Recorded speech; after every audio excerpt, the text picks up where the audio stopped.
Okay, so at home a week behind. I suck.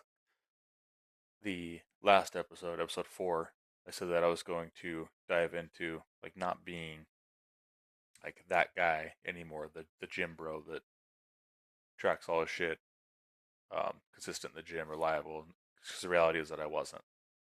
And we'll go through and I'll put um, some pictures, oh, some pictures up on this side of like where I started and progression points. Most of them are a year apart from each other. Um, to my leanest up until today, like just before sitting down to do this. Um, and I'll cover this as we go over it too for reference. I was before my back surgery. I was probably around 265. I'll say, um, 6'2" roughly. Um, and at my lowest, which you'll see is the obvious point in the pictures here, I was at 209. That was at the end of carnivore, January of 24. I did carnivore for a month. My brother and I did it. I lost like 14 pounds in 30 days, 223 to 209. And I got into fitness and kind of taking care of myself because I had um, some lower back issues, and a I had degenerative disc disease, and I ended up having a laminectomy on my L3, L4, and L5, and that's where they cut a little piece out of the back of your vertebrae so that your spinal cord has more room to move in your spinal column. Um, your nerves, I should say, not your spinal cord, have more room to move. And then I had a microdiscectomy on my L3, L4 disc, and I was supposed to have one on my L5, S1. Um, but I guess my body had decided that it had experienced enough trauma, um, so they couldn't operate on that one. The surgeon told me that my legs were kicking if they even looked at it, which is obviously a joke, but he said that it was very um, agitated, and they deemed that the potential um, like recovery, the potential of a worse recovery wasn't worth um, doing the microdiscectomy on that one because it wasn't that bad. Um, so I attribute any back pain I experienced today, I attribute to that L5S1 that didn't get touched, and it's if it was a 10 out of 10 before, it's a 3 out of 10 on its worst day now. Um, so I largely have a like a second lease on life because of it. I went from like days of like laying on the floor and not being able to play with my kids because it was too much. Days where I couldn't hardly walk. Um, I was all hunched over and limping along. Um, to haven't had a day like that after recovery in years. That was I had my surgery uh, July of 24. I think it was the first. I think it was July 1st. Um, and with that, so I got home from my surgery. It was on a Thursday morning. It's supposed to be at 10. I didn't have surgery till like fucking 2. Um, so I get out of my surgery. They're waking me up or whatever. I'm in the fucking gown. They're handing me an applesauce and they're like, "Hey, how's the pain?" And I said, "My back fucking hurts." And she goes, "Well, yeah, you just had back surgery. Of course it hurts." And I was like, "No, it fucking hurts." I said that like 3 times. Like I understand. You just did a bunch of shit to my back. I'm all cut up, but it's bad. Um, she gave me some applesauce. I hate applesauce. She gave me applesauce. Took some pills. Waited 20 minutes, and I was like, "This shit sucks. This is not good." They were kind of like, well, you had back surgery. It's gonna hurt. You can leave now." So I got in a Jeep Wrangler. That was my ride home. Not the smoothest ride if you've ever been in one. But whatever. Got home And my plan was to get up the stairs and then kind of live upstairs for the next couple weeks until I was good. Except I couldn't get one foot up a step. I couldn't get my first foot like onto a step. It hurt too bad to like raise my foot. So I ended up on the couch in the living room and I sat down and was immediately like, this isn't gonna fucking work. So I laid down and then my legs were like pulsing. Like I could feel from my hips all the way to my heels and through my toes this like pulsing pain. Um, and I sat there for about 30 minutes, took all the drugs they gave me. I mean, I didn't take the whole bottle, but I took the prescribed dosage of every drug that they gave me, um, various nerve pain relievers and oxys and what have yous. um, and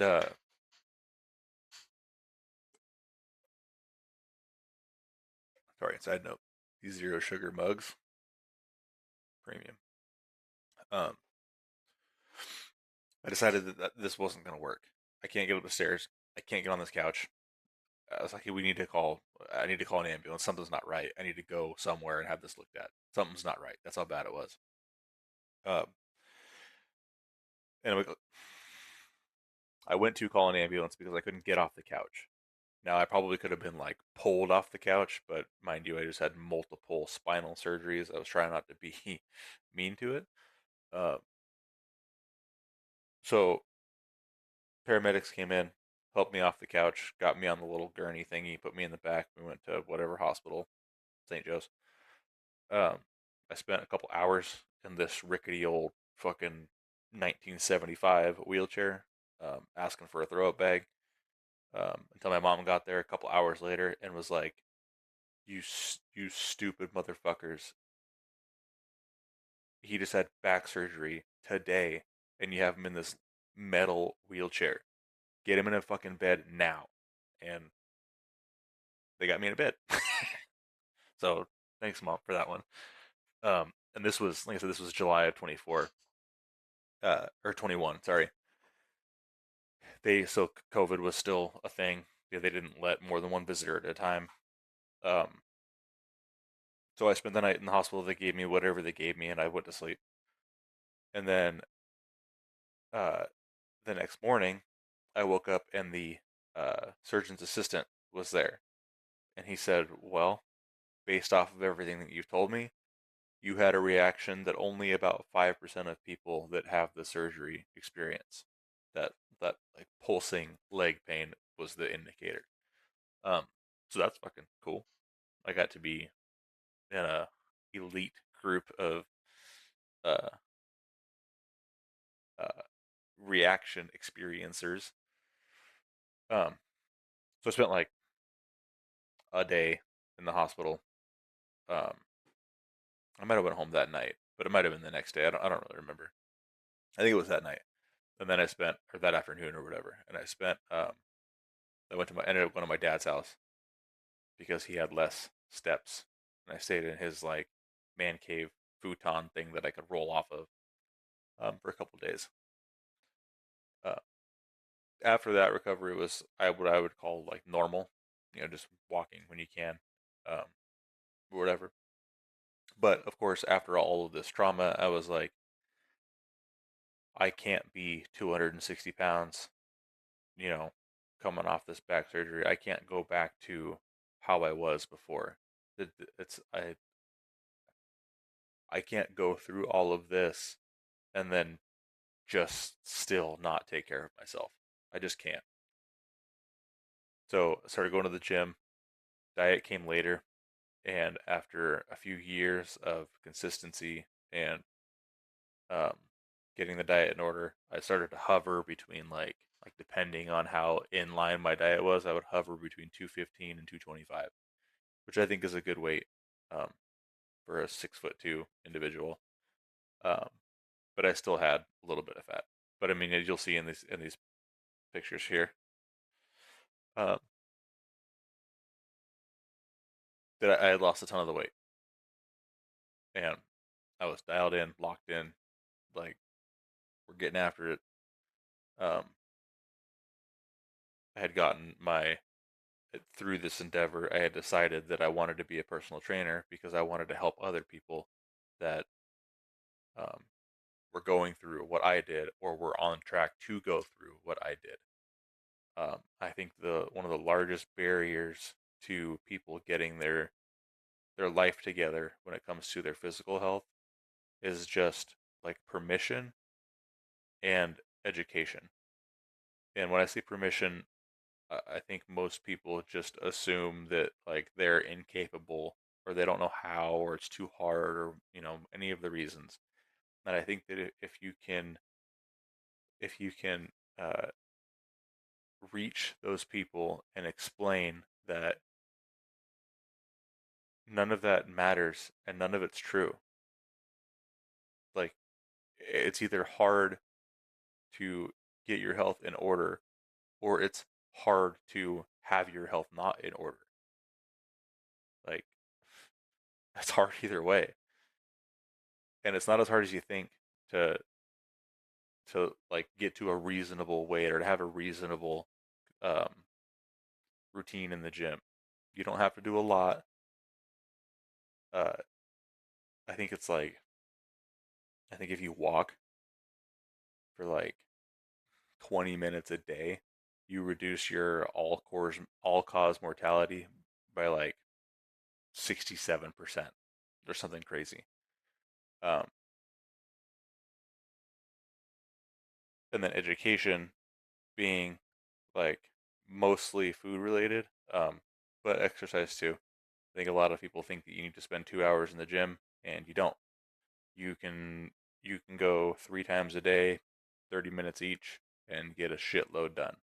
And I don't mean a shitload like you got to get in and get after it. I mean like 30 minutes is enough time to make a difference. 30 minutes a day, 3 days a week, an hour and a half. Like one of the largest excuses I hear is I don't have time. Like, dude, if that's your reason, you don't have time. It's tough. You just don't care. It's just as simple as that. You just don't care about it. And if that's what you want to choose, then whatever. Like that's to each their own, I suppose. Um, but yeah, we're gonna start. Oldest one, September 9th. Sorry, September 1st, 2021. You'll see a fresh scar. Actually, can I? That took a minute to figure out. So this was 9/1/2021. So this was 2 months, just over 2 months after my back surgery. This is zero working out. I was probably somewhere between 250 and 265 here. I had done like virtually nothing other than just the physical therapy work that I had been doing. I think I was going to the gym at this time, but I had a 30-pound weight limit, so I wasn't doing anything more than 30 pounds. Um, so that's the front, and you can see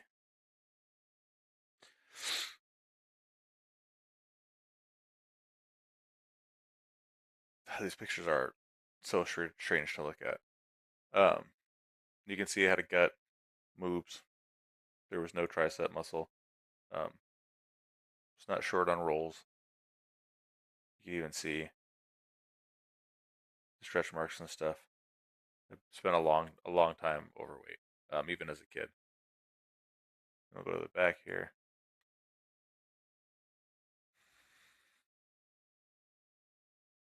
You can see fresh scar, plenty of back rolls, no muscle definition whatsoever anywhere. And this is like 2 months after my back surgery. Um, and we're going to fast forward a year. We're going to go to September 2nd, 2022. So we're literally a year later. You can see my posture is like better. My shoulders are more back. I'm standing more upright. Um, like all around my posture is significantly better. I don't have a weight for this time period, but to me there's a pretty clear difference in like mostly my posture. But you can see that I'm starting to thin out here in the midsection. Then we'll go to the side.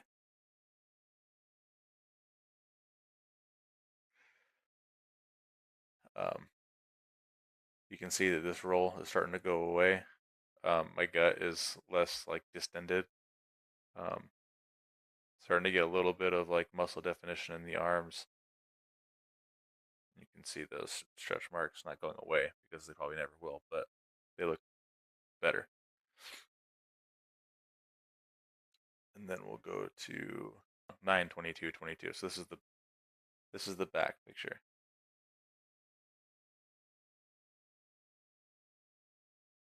You can see that midsection getting better. Roll going away. You can start to see a little bit of trap, shoulder definition, a little bit of rear delt. We're making progress, right? That's 1 year of consistent, reliable workouts, 4 to 7 days a week. Um, Diet mostly in check, like 80% in check. And then we'll go to another year later. This is a flexing pose, so it's going to be quite a bit different.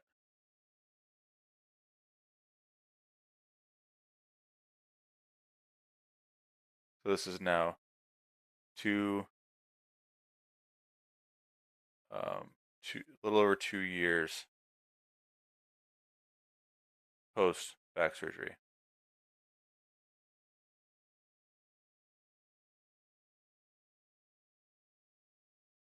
Clear difference. You can see bicep vein starting to pop. I mean, obviously this is flex, so it's different. You can see my traps, front and side delts, chest. I still have the gut, obviously, but there's quite a bit. There's a massive difference. 2 years here, and it gets better.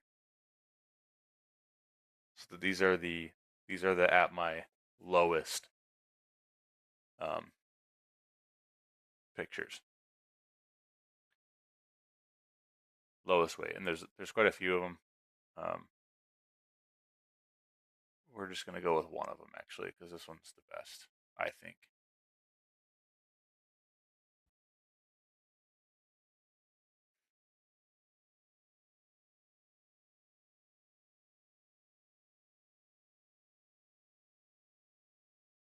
This is January 25th, 2024.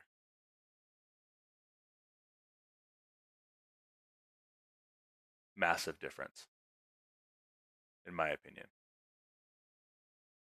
This is 50 pounds lighter than the first one, give or take. Um, Way more muscle definition, way better posture. Everything's better. This is 3 years of 90% consistent in the gym. I mean, I would track my consistency by the month. You know, how many days this month did I miss? And it was like 3 or 4 days a month for a long time. This was the lowest. This is the best. Best, I'll call it. Um, this is years of work, years of consistency. And then I have a couple videos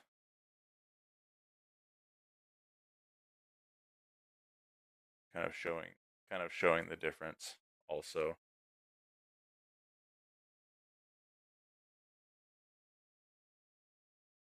We're just gonna go, yeah, there. That'll work.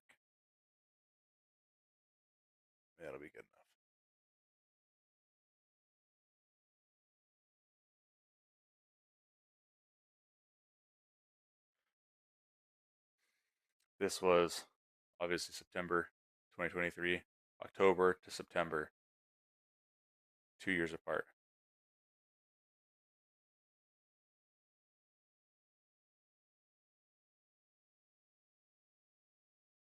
Absolutely worth it. And we'll go to this is it. Admittedly, this one's kind of a thirst trap. Um, yeah, don't judge me. I won't judge you. Uh, this is that same first pick that I just showed you. Um, before all I had done is like physical therapy, rehab stuff, 30-pound weight limit to end of carnivore. So three 3 years and 4 months ish post back surgery. 3 month, 3.5 years.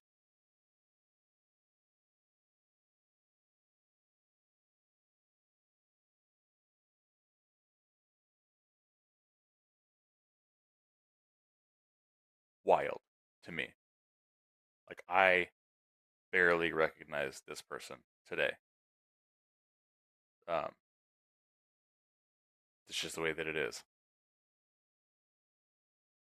Obviously, this is under like good lighting, and you know, clearly I'm flexing all of my obliques and my lats right here, and like this is under perfect. Like I didn't actually look like this. This is under a filter and good lighting, but still wild to me.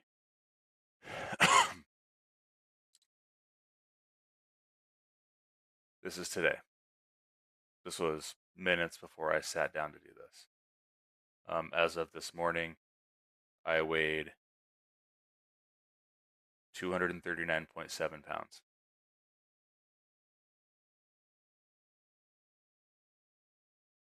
So when I say I'm not that guy anymore, this is what I mean. Now, clearly, he's still there and he's still capable. I mean, I've been and show you. I've been tracking. Holy shit, it's hard. I've been tracking my averages. The green check mark means that I was, that's what I call it, compliant.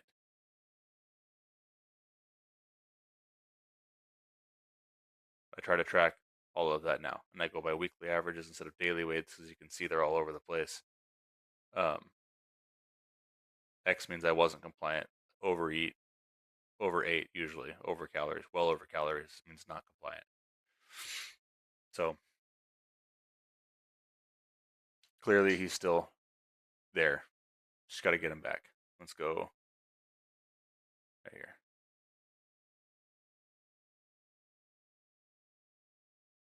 Like I'm sure that I lost a little bit of muscle, but I think the majority of it is just hidden under the extra body fat. I don't have I don't have quite the Dorito. I don't have quite the lat anymore. I have almost zero ab definition. I lost most of my chest definition. You kind of see that in the next one. I kept a lot of the bicep, a lot of the delt, and I think I kept a lot of the back.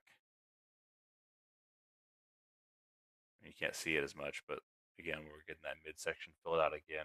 The love handles are back. I kept the delts. I will say that. Um,